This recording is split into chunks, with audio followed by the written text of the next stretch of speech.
el estudio de la Semana de la Pasión de Cristo. La Pasión de Cristo. Esta semana, una semana crucial para la humanidad, una semana que es bisagra, que marca un antes y un después. El Señor Jesús entra en Jerusalén y allí es entregado a las autoridades judías, gentiles,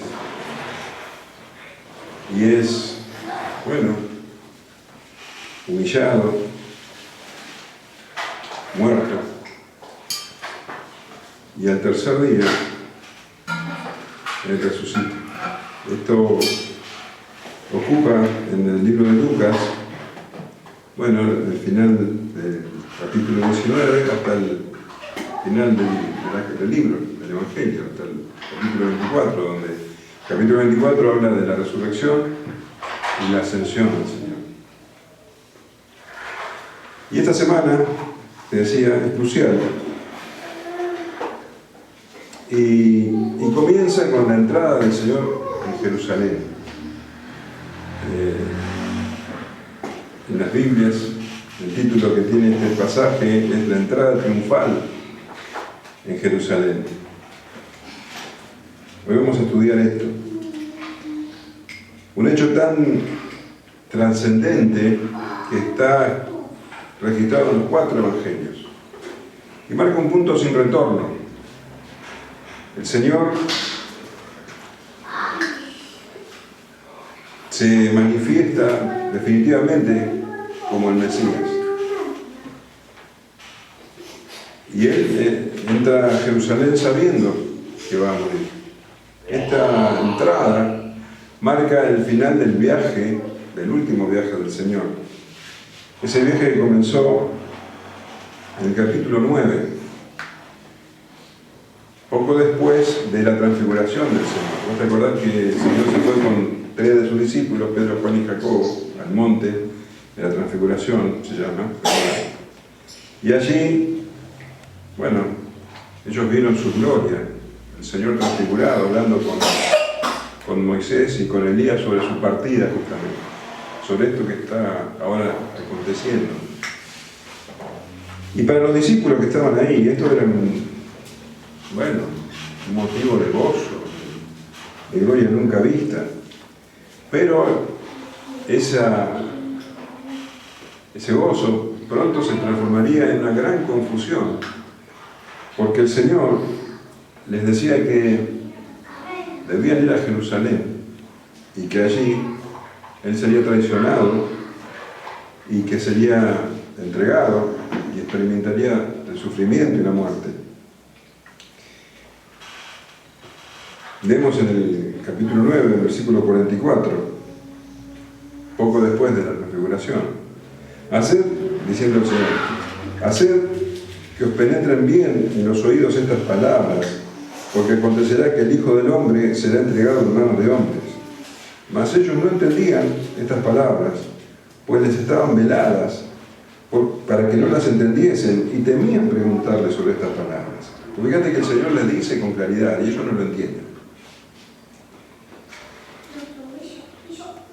En el versículo 51 dice, cuando se cumplió el tiempo en que Él había de ser recibido arriba, afirmó su rostro para ir a Jerusalén. En ese punto comienza el viaje, que pasa por Samaria, te acuerdas que no lo dejan entrar a un pueblo, después pasa a la región de Perea.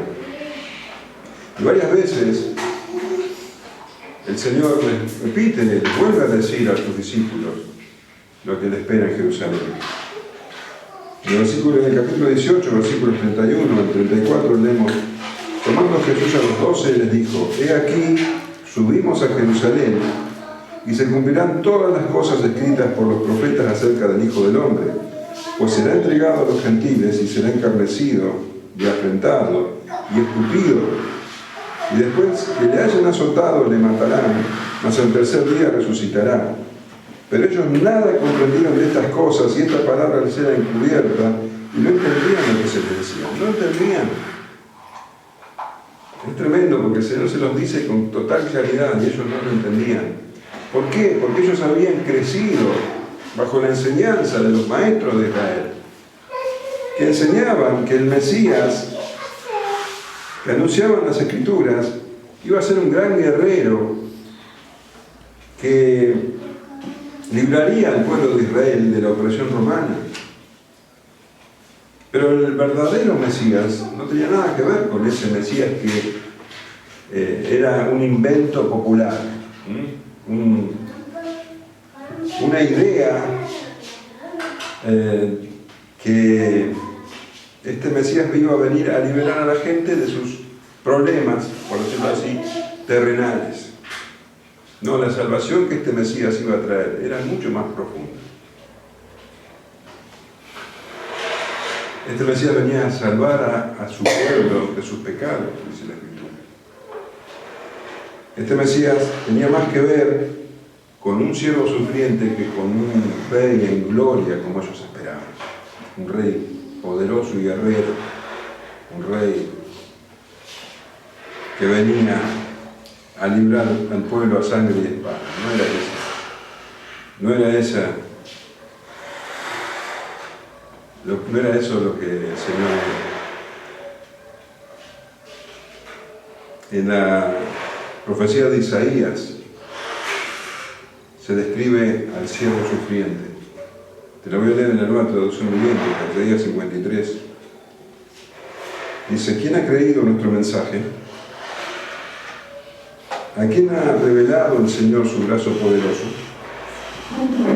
Mi siervo creció en la presencia del Señor como un tierno brote verde, como raíz en tierra seca. No había nada hermoso ni majestuoso en su aspecto, nada que nos atrajera hacia él. Fue despreciado y rechazado, hombre de dolores, conocedor del dolor más profundo.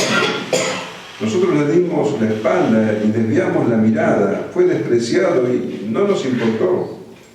Sin embargo, fueron nuestras debilidades y las cargó Él. Fueron nuestros dolores los que lo agobiaron. Y pensamos que sus dificultades eran castigo de Dios, un castigo por sus propios pecados. Pero Él fue traspasado por nuestras rebeliones y aplastado por nuestros pecados.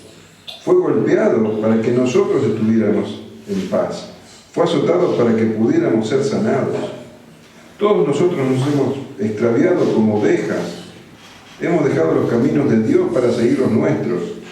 Sin embargo, el Señor puso sobre Él los pecados de todos nosotros.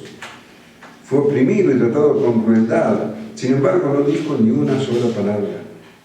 Como cordero fue llevado al matadero y como oveja, en silencio entre sus trasquiladores, no abrió su boca. Al ser condenado injustamente, se lo llevaron. A nadie le importó que muriera sin descendientes, ni que le quitaran la vida en medio del camino. Pero le hirieron de muerte por la rebelión de mi pueblo. Él no había hecho nada malo y jamás había engañado a nadie, pero fue enterrado como un criminal. Fue puesto en la tumba de un hombre rico. Formaba parte del buen plan del Señor aplastarlo y causarle dolor. Sin embargo, cuando su vida sea entregada en ofrenda por el pecado, tendrá muchos descendientes. Disfrutará de una larga vida y en sus manos el buen plan del Señor prosperará. Este era el Mesías que habría de venir. Un Mesías siervo. Un Mesías que venía a sufrir y que entregaría su vida en ofrenda por el pecado y que tendrá muchos descendientes. Pero esa expectativa de un rey poderoso y guerrero era completamente opuesta a lo que era la realidad. La expectativa y la realidad no tenían nada que ver. Este Mesías verdadero no tenía nada de atractivo. Y si bien él llevaba 3 años manifestándose en público, su identidad como Mesías estaba velada para la mayoría de las personas. Pero ahora había llegado el momento en que Él iba a manifestarse a todos como quien era. El velo iba a ser quitado y Jesús iba a entrar a Jerusalén como el verdadero Mesías, como el verdadero Rey, aunque no era el Rey que ellos esperaban. Vamos a leer Lucas 19, 28 al 44. Dicho esto, iba adelante subiendo a Jerusalén, y aconteció que llegando cerca de Betfagé y de Betania, al monte que se llama de los Olivos, envió 2 de sus discípulos, diciendo: id a la aldea de enfrente, y al entrar en ella hallaréis un pollino atado, en el cual ningún hombre ha montado jamás. Desatadlo y traedlo. Y si alguien os preguntare por qué lo desatáis, le responderéis así: porque el Señor lo necesita. Fueron los que habían sido enviados y hallaron como les dijo. Y cuando desataban el pollino, sus dueños le dijeron: ¿por qué desatáis el pollino? Ellos dijeron: porque el Señor lo necesita. Y lo trajeron a Jesús, y habiendo echado sus mantos sobre el pollino, subieron a Jesús encima. Y a su paso tendían sus mantos por el camino.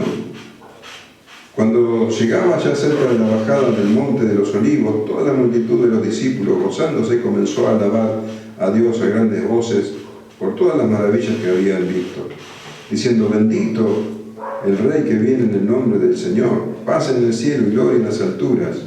Entonces algunos de los fariseos de entre la multitud le dijeron: Maestro, reprenda a tus discípulos.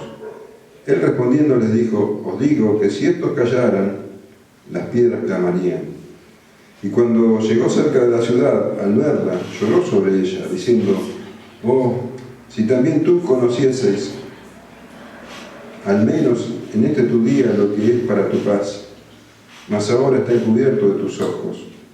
Porque vendrán días sobre ti cuando tus enemigos te rodearán con vallado y te sitiarán, y por todas partes te estrecharán, y te derribarán a tierra, y a tus hijos dentro de ti, y no dejarán en ti piedra sobre piedra, por cuanto no conociste el tiempo de tu visitación.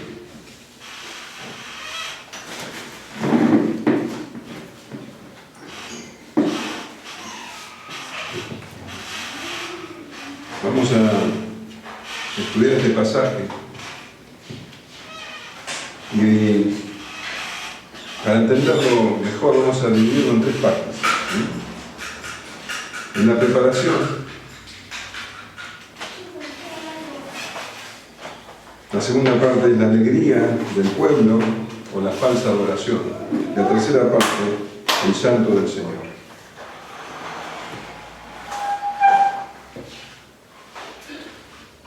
La primera parte entonces es la preparación, porque tenemos que entender que un hecho tan trascendente, tan importante, no fue algo que sucedió porque sí. Realmente fue preparado y vemos que el Señor lo preparó con cuidado. Era el momento adecuado para hacerlo. Y el Señor cuidó los detalles. Y dice: dicho esto, iba adelante subiendo a Jerusalén. Dicho esto, se está refiriendo a la parábola que había contado. ¿Te acordás? La parábola de las 10 minas. En esa parábola, está bueno que después en tu casa la leas de nuevo, hablaba en definitiva, de que el reino de Dios no iba a instalarse pronto, no iba a instalarse en ese tiempo, como la gente esperaba, sino que Él se iba a ir, el Rey, se iba a ir a recibir el reino. Y por un tiempo indefinido, y que iba a dejar a sus discípulos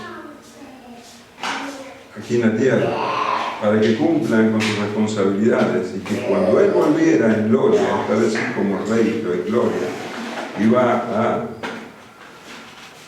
pedir cuentas por las obras de cada uno. Y a los que cumplieron con sus responsabilidades, Él los premiará, y a sus enemigos los castigará. habiendo dicho esto entonces, habiendo dejado en claro que el reino no iba a llegar pronto, dice, iba adelante subiendo a Jerusalén, de Jericó hacia Jerusalén. Ya te expliqué que es un camino de unas 6, 8 horas caminando en continua subida.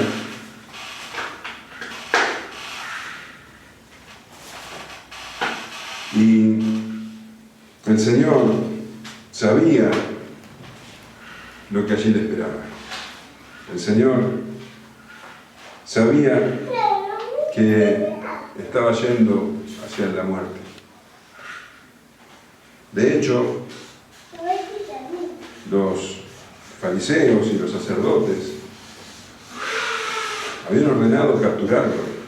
Esto lo cuenta Juan. En Juan 11:57 dice así: los principales sacerdotes y los fariseos habían dado orden de que si alguno supiese dónde estaba, lo manifestase para que le prendiesen. El Señor sabía que iba allí y que lo estaban esperando. Pero sin embargo, sabiendo esto, Él entró a Jerusalén de la manera más pública posible. ¿Por qué? Porque el tiempo había llegado. Hasta ese momento, vos leíste muchas veces que el Señor decía, cuando alguien decía que Él era el Mesías o algo parecido, Él decía, no se lo digas a nadie, ¿te acordás? Pero ya, ahora era el tiempo de la manifestación. El Señor, sabiendo lo que le esperaba, afirmó su rostro hacia Jerusalén. Y esto nos tiene que impactar en nuestra vida, porque esta es la clase de Salvador que tenemos. Él fue a Jerusalén sabiendo lo que le esperaba, sabiendo que lo esperaba lo más atroz. Y el Señor no se desvió de su camino. El Señor lo hizo por vos y lo hizo por mí. Y tenemos que entender con esto que el Señor no era una víctima de los acontecimientos. Cuidado con pensar eso. Cuidado de alguna manera tener lástima del Señor. El Señor no cayó en una trampa. El Señor sabía hacia dónde iba. Él iba convencido, Él iba sabiendo. Él vino a eso, a este mundo. Así que lejos de tener lástima por Él, tenemos que vivir en una continua admiración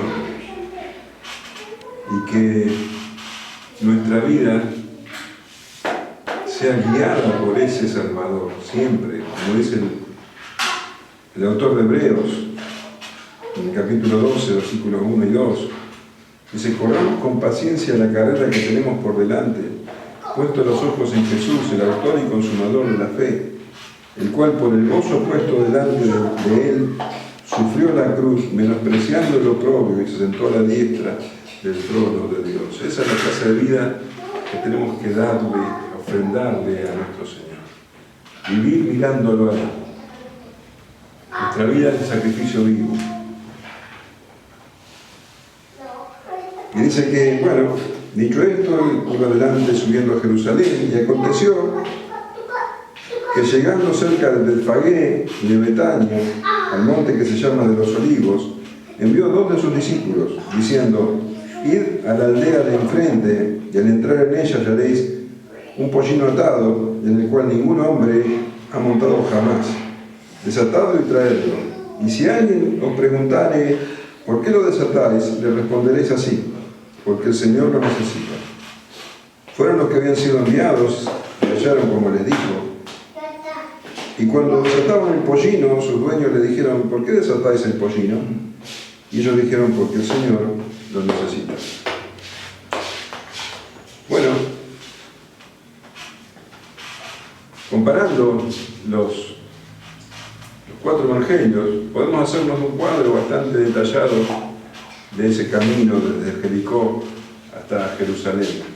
podemos entender que el Señor Jesús salió de Jericó el viernes y que el viernes al atardecer llegó a Betania.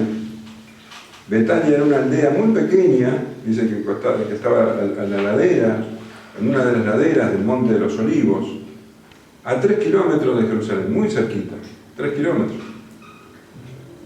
De acá a la plaza, tal vez, no sé, más o menos, en el medio. Y que allí pasó la noche del viernes. Vos tenés que entender que el sábado es el día de reposo, el sábado no se puede hacer nada. Y que el día de reposo comienza en la puesta del sol del viernes hasta la puesta del sol del sábado. Ese es el día de reposo. Ellos no medían los días como los medimos nosotros. Los días se miden de una puesta del sol hasta el siguiente. Entonces, lo más seguro es que el Señor llegó a Betania, donde vivían María, Marta y Lázaro, los hermanos que eran amigos de él. Él había resucitado a Lázaro hacía poquito. Probablemente pasó la noche en casa de estos hermanos y todo el día de reposo hasta el atardecer del sábado. Y allí nos cuentan Marcos que fue agasajado en la casa de Simón el leproso. En esa casa ocurrió un hecho que todos conocemos, que te voy a leer ahora. Marcos 14:3. Pero estando él en Betania, en casa de Simón el leproso, y sentado a la mesa, vino una mujer con un vaso de alabastro de perfume de nardo puro de mucho precio, y quebrando el vaso de alabastro, se lo derramó sobre su cabeza. Y hubo algunos que se enojaron dentro de sí y dijeron: ¿por qué se ha hecho este desperdicio de perfume? Porque podía haberse vendido por más de 300 denarios y haberse dado a los pobres, y murmuraban contra ella. Pero Jesús dijo: dejadla, ¿por qué la molestáis? Buena obra me ha hecho.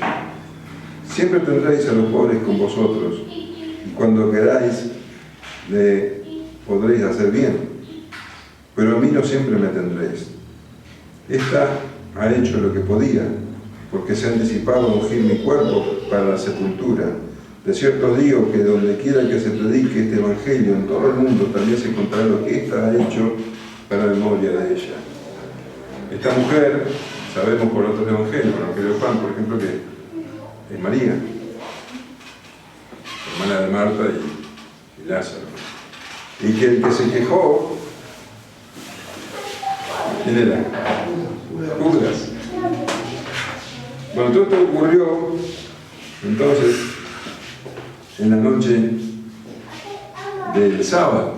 Y Juan todavía nos cuenta que la gente se enteró, mucha gente se enteró que Jesús estaba ahí en la casa de Simón el leproso, gente que había escuchado del milagro de que Jesús resucitó a Lázaro, y entonces querían verlo. Mirá lo que pasó. Dice Juan 12:9. Gran multitud de los judíos supieron entonces que él estaba allí y vinieron, no solamente por causa de Jesús, sino también para ver a Lázaro, a quien había resucitado de los muertos. Pero los principales sacerdotes acordaron dar muerte también a Lázaro, porque a causa de él muchos de los judíos se apartaban y creían en Jesús. Así que esta es la clase de oposición que el Señor iba a enfrentar. Estos religiosos, fariseos y sacerdotes, estuvieron dispuestos incluso de matar a Lázaro, porque por culpa de Lázaro ellos entendían que Lázaro ahora estaba en los vivos de nuevo, la fama de Jesús crecía. Bueno, el Señor entonces, a la mañana siguiente, sería la mañana del domingo, temprano, saliendo de Betania, tenemos el Monte de los Olivos.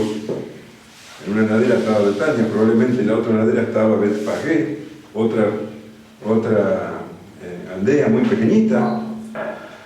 El Señor le ordena a 2 de sus discípulos, no sabemos cuáles, que vayan, que entren a esa aldea y allí y van a encontrar un burrito. En Mateo también nos habla de que van a encontrar a la mamá del burrito. Este burrito atado. Ya nos hace una idea de lo contrastante que es con lo que el pueblo esperaba, porque el pueblo esperaba un Mesías poderoso, guerrero. Lo más probable es que un Mesías de ese tipo entraría con un caballo de guerra, un caballo blanco, majestuoso. Y el Señor iba a entrar en un burrito, en un pollino. ¿Viste alguna vez un burro vos? Bueno, no eran como los que vos viste. Porque los burros americanos son bastante grandes. Los burritos de esa zona son muy pequeñitos. Y hasta son graciosos de ver, porque cuando alguien se sube al burro, arrastra los pies, tan chiquitos que son. Y son muy rápidos. Mateo dice que también estaba la mamá del burrito. Probablemente la mamá, que fue cuando marcharía, la burra mamá iba adelante y el burrito de atrás para que no justamente no se fuera corriendo. Bueno, podemos pensar en eso. La cuestión que el Señor envía a estos dos discípulos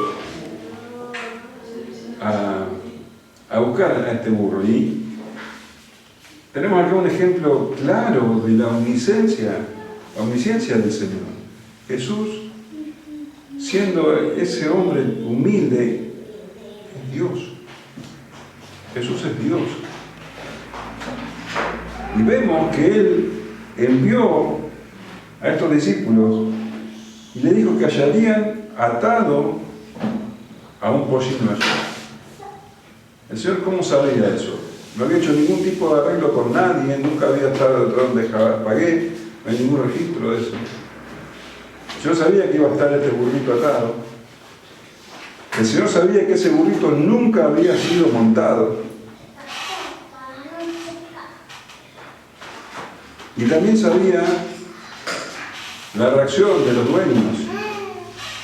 Iban a preguntarle por qué lo desataste. Y de hecho, cuando los discípulos obedecieron, ocurrió exactamente lo que el Señor les dijo. Entraron a Betfagé, encontraron el burrito. Lo desataron y los dueños, obviamente, salieron a preguntarle por qué lo estaban desatando. Y ellos le respondieron lo que el Señor les dijo.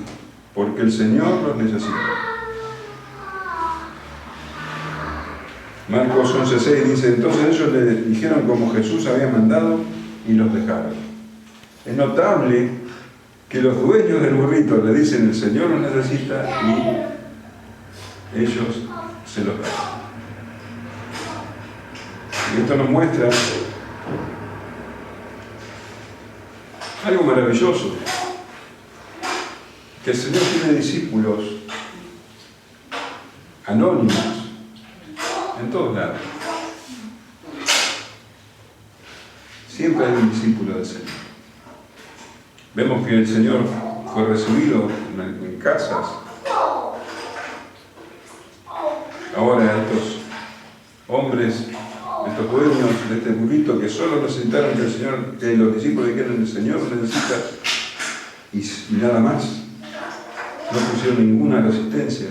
Más adelante vamos a ver que otras personas están dispuestas a darle el aposento para que pasen la Pascua. Incluso otro, más adelante, va a dar la tumba que nunca había sido ocupada para que pusieran allí su cuerpo muerto.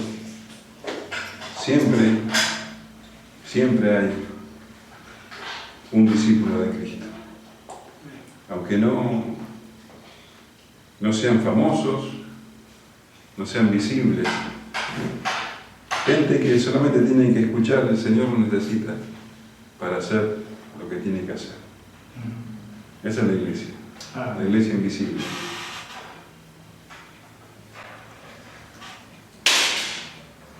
Y tenemos que entender que esa frase, el Señor lo necesita, no significa literalmente que el Señor necesitaba algo, porque Él no necesitaba nada. Él no necesitaba descansar, Él no necesitaba ese burrito para, tener un viaje liviano. De hecho, ese burrito fue el único medio de transporte que el Señor usó en todo su ministerio. Todo lo que hizo caminar. Solamente esos 3 kilómetros de recorrido de Betania hasta Jerusalén lo hizo montado en un burrito. El Señor no se ató a nada en este mundo. No tenía ninguna pertenencia salvo sus vestidos. Vos te preocupás por todo, ¿no? Te preocupás por esto y por lo otro. El Señor no tenía dónde apoyar la cabeza. Su reino, dice, no es de este mundo. Siendo el dueño de todo, se despojó de todo por nosotros.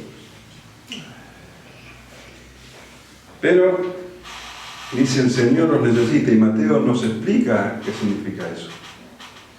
Mateo 21:4 dice: todo esto aconteció para que se cumpliese lo dicho por el profeta, cuando dijo: decid a la hija de Sión, he aquí, tu rey viene a ti, manso y sentado sobre una asna, sobre un pollino, hijo de animal de carga. El Señor estaba cumpliendo la profecía. Una profecía que 400 años antes Zacarías había proclamado. El Señor estaba preparando su entrada a Jerusalén y estaba dando un mensaje con ese animal, con ese rito. El rey viene manso y sentado sobre una asna, sobre un pollino, hijo del animal de carga. Él venía como el príncipe de paz, no como un rey guerrero. Manso.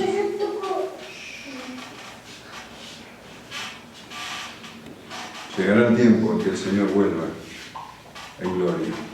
En Apocalipsis, capítulo 19, lo vemos descendiendo en un caballo blanco.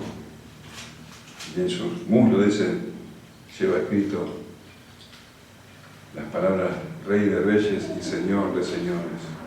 El Señor vendrá en gloria, pero ahora en el tiempo de su humillación. Marcos 10:45 dice: porque el Hijo del Hombre no vino para servir, para ser servido, sino para servir y para dar su vida en rescate por muchos. Vino en mansedumbre, no en grandeza. Vino a salvar, no a traer juicio. Este era el tiempo de la humillación.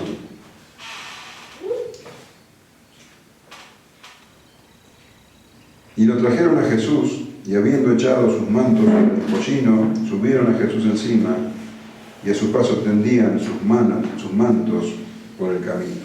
Ahora comienza entonces la segunda parte, que es la alegría del pueblo, o la falsa adoración. Estos dos discípulos trajeron el pollino, y seguramente la mamá, como dice Mateo,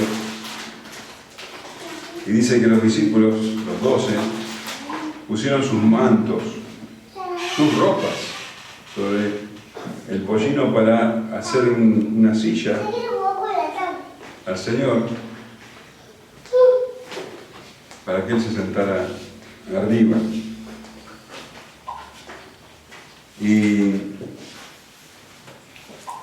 la multitud, evidentemente, que estaba allí al ver que los discípulos se sacaron sus mantos para ponerlo como asiento del Señor, ellos empezaron a poner los mantos para que el Señor pasara sobre ellos. Estaban demostrándole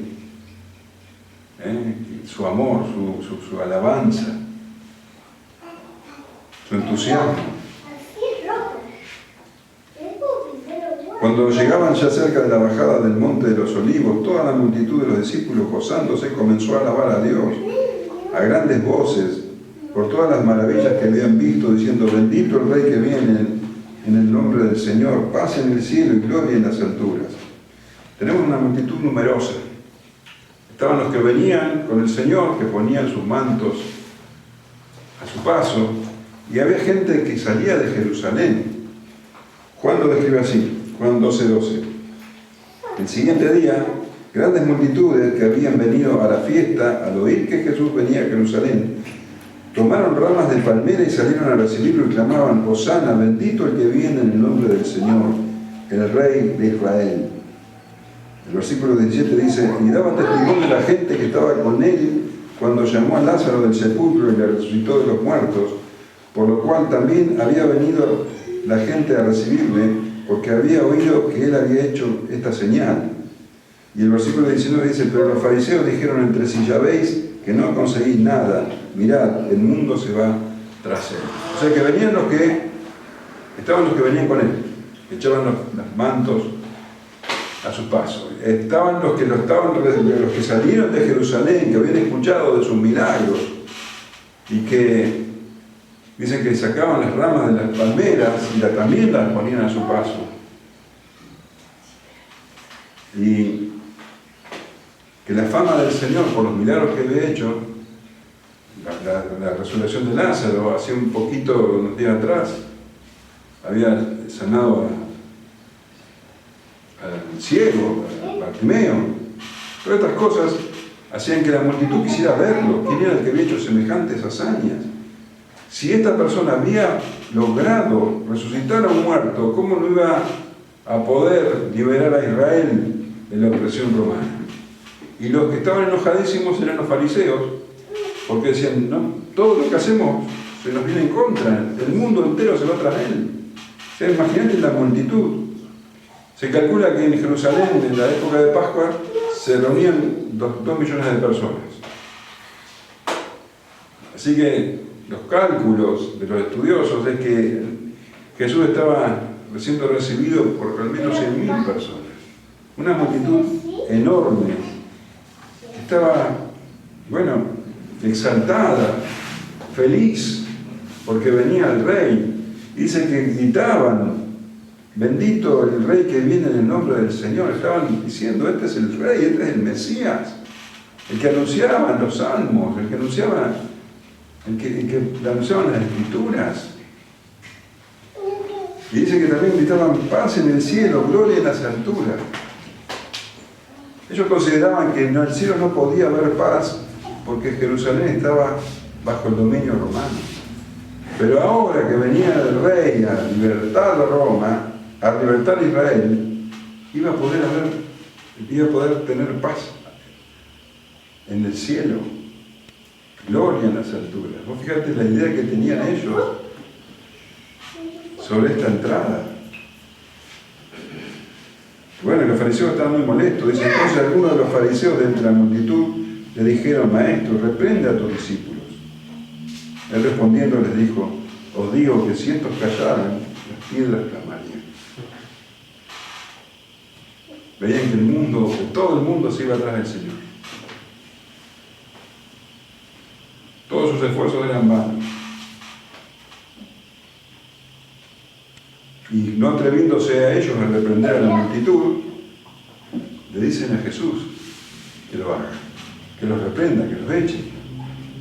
Y el Señor le responde algo muy llamativo.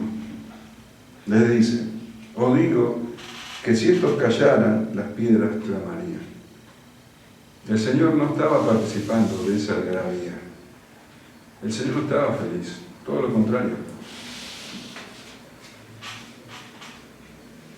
Esto que le está diciendo a los fariseos era muy grave.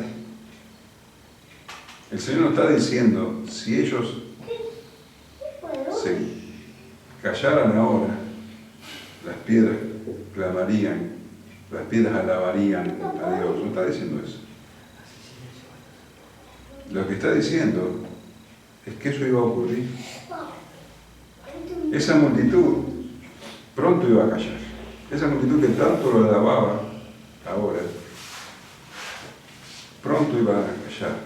Y la siguiente vez que se reuniría una multitud, donde iban a estar esas personas que ahora lo alababan,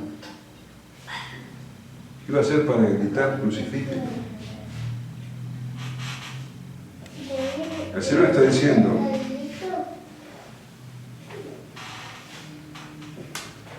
os digo que si estos callaran, y de hecho estos van a callar, estos van a dejar de alabar, está diciendo, a Dios. Las piedras clamarán. Eso va a suceder. Las piedras clamarán, gritarán, no alabanzas, sino gritarán juicio. Por eso el Señor lloró. Lo que estaba diciendo el Señor era muy angustiante para él. Cuando estos callen, las piedras gritarán. Y cuando llegó cerca de la ciudad, al verla, lloró sobre ella, diciendo, oh, si también tú conocieses a lo menos en este tu guía lo que es para tu paz, mas ahora está encubierto de tus ojos, porque vendrán días sobre ti cuando tus enemigos te rodearán con vallados y te sitiarán y por todas partes te estrecharán y te derribarán a tierra y tus hijos dentro de ti y no dejarán piedra sobre piedra. Las piedras van a hablar en ese día.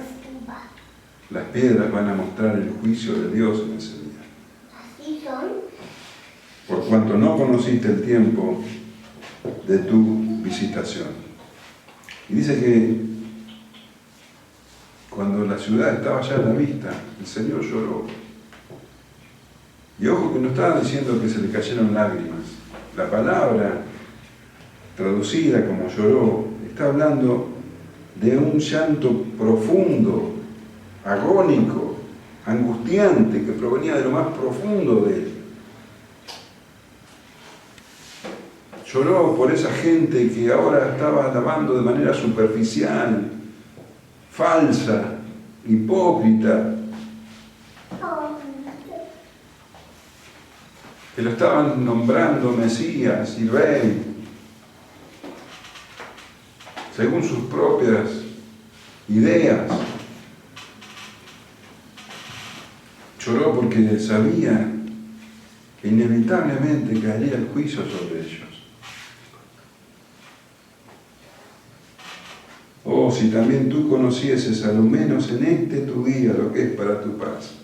Este era el día de la visitación, este era el día de la salvación. No ese día solamente, sino desde que el Señor comenzó a predicar, a manifestar la salvación de Israel. Y la paz que está hablando el Señor, la paz que ellos no veían, no era la paz política, no era que el Señor venía a echar al romano y que iba a venir un tiempo de paz, que era lo que ellos esperaban. Él está hablando de la verdadera paz. La verdadera paz es la paz con Dios. Y esa paz solamente viene por el arrepentimiento y por la fe en Jesucristo. Y el Señor lloraba porque ellos tenían los ojos cubiertos, velados. Estaban cubiertos sus ojos, dice.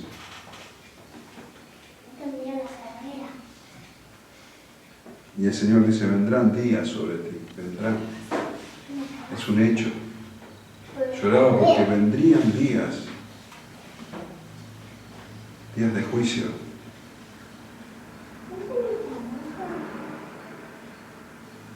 cuando tus enemigos te rodearán con vallado.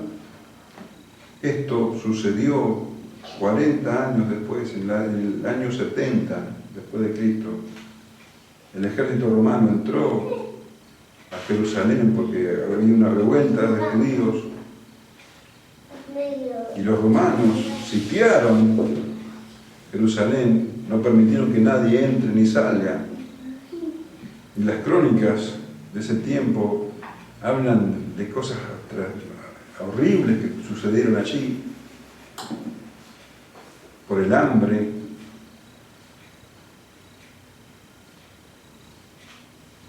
Y finalmente el ejército entró y pasó exactamente lo que el Señor dijo. Te rodearán con vallado, te sitiarán y por todas partes te estrecharán y te derribarán a tierra y a tus hijos dentro de ti. Una matanza atroz y una destrucción total. Y no dejarán en ti piedra sobre piedra, por cuanto no conociste el tiempo de tu visitación. Todo esto a causa de esto que estaba pasando. El Señor Jesús entra a la ciudad y ellos no conocieron el tiempo de su visitación. Estos que estaban aclamando ahora, Hosana, gloria en las alturas, callarían esa alabanza y las piedras finalmente hablarían. Juicio sobre ellos. Juicio sobre ellos. Porque no conocieron el tiempo de su visitación.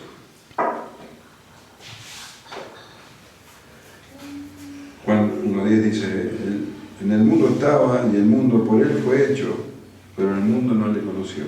A lo suyo vino y los suyos no le recibieron. Este pasaje que muestra este momento tan trascendente,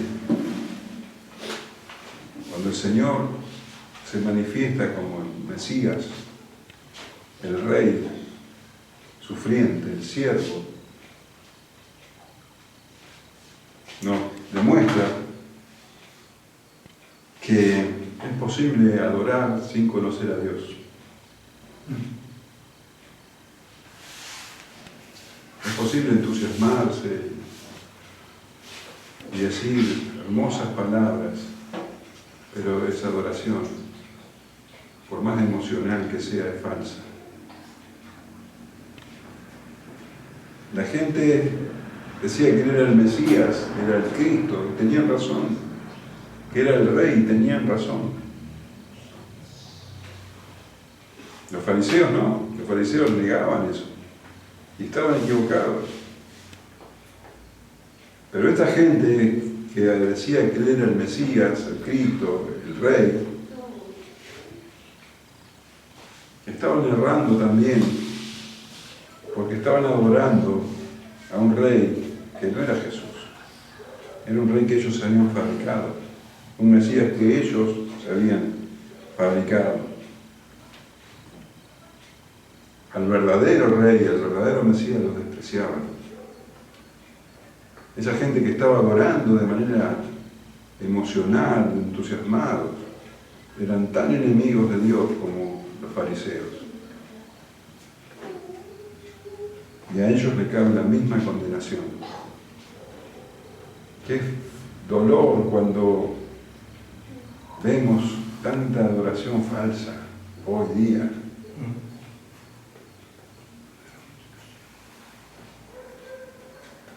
Cada domingo en miles de iglesias se comete el mismo pecado.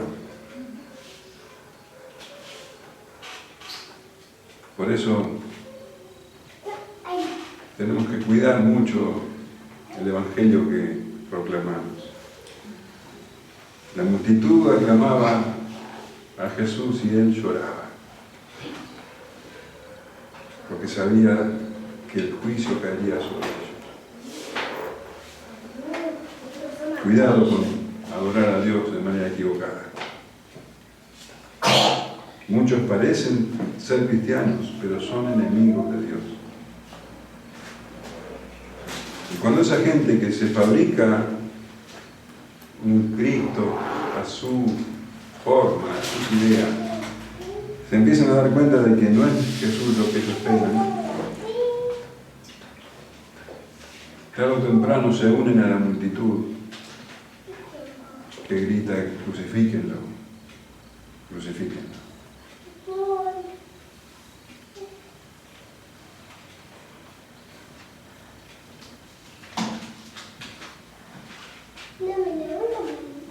La multitud aclamaba y el Señor lloraba. Oramos. Señor, te damos la gloria, te damos la alabanza, te damos el honor. Es tremendo, Señor, entender esto. Tanta gente que te alaba, tanta gente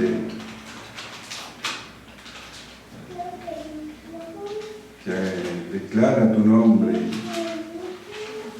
con la motivación equivocada, que en verdad son tus enemigos. Señor, líbranos de eso. Danos la gracia, Señor, para predicar el verdadero evangelio, para mostrarles a la gente el verdadero Jesús. Líbranos, Señor, de adorarte de manera equivocada. Señor, te damos toda la gloria por lo que sos y por lo que hiciste y lo que haces, porque sos el único verdadero Dios. A ti sea la gloria por siempre.